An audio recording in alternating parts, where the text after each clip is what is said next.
মনরেগা প্রকল্প থেকে মহাত্মা গান্ধীর নাম মুছে ফেলার প্রতিবাদে উদয়পুর জেলা কংগ্রেসের উদ্যোগে জামতলায় গণ অনশন। কাজ করার অধিকার, মজুরির অধিকার, জবাবদিহিতার অধিকার, মনরেগা অবিলম্বে পুনরুদ্ধার, কাজ করার সাংবিধানিক অধিকার পুনঃস্থাপন করা, সর্বভারতীয় স্তরে সর্বনিম্ন মজুরি 400 টাকা করা সহ মনরেগা প্রকল্পের নাম থেকে মহাত্মা গান্ধীর নাম মুছে ফেলার প্রতিবাদে উদয়পুর জেলা কংগ্রেসের উদ্যোগে আজ রবিবার উদয়পুর জামতলায় গণ অনশন অনুষ্ঠিত হয়। উপস্থিত ছিলেন জেলা কংগ্রেস সভাপতি টিটন পাল, প্রদেশ কংগ্রেসের সম্পাদক মিলন কর, প্রদেশ ওবিসি ডিপার্টমেন্টের সহ সভাপতি প্রহ্লাদ ঘোষ, আরকেপুর ব্লক কংগ্রেসের সভাপতি রণজিৎ দেবনাথ, মাতাবাড়ি ব্লক কংগ্রেসের সভাপতি জয়দেব কান্তি রায়, বাগমা ব্লক কংগ্রেসের সভাপতি আরত বাহাদুর মলসম, কাকরাবন ব্লক কংগ্রেসের সভাপতি নিত্য গোপাল সাহা, জেলা মাইনরিটি কংগ্রেসের সভাপতি রোশন মিয়া প্রমুখ। 100 দিনের কার্যের সেখানে সুযোগ পেয়েছে,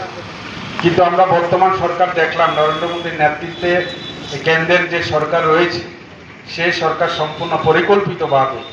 সেখানে জাতির জন্য মহাত্মা গান্ধীর উদ্দেশ্যে ইউপিএ সরকার যে প্রকল্প চালু করেছিল মহাত্মা গান্ধী গ্রামীণ রোজগার যোজনা, সেখান থেকে মহাত্মা গান্ধীর নাম পরিকল্পিতভাবে সেখানে মুছে দিয়েছে। এই যে দেশের রিপোর্ট সংবাদ প্রতীক্ষা।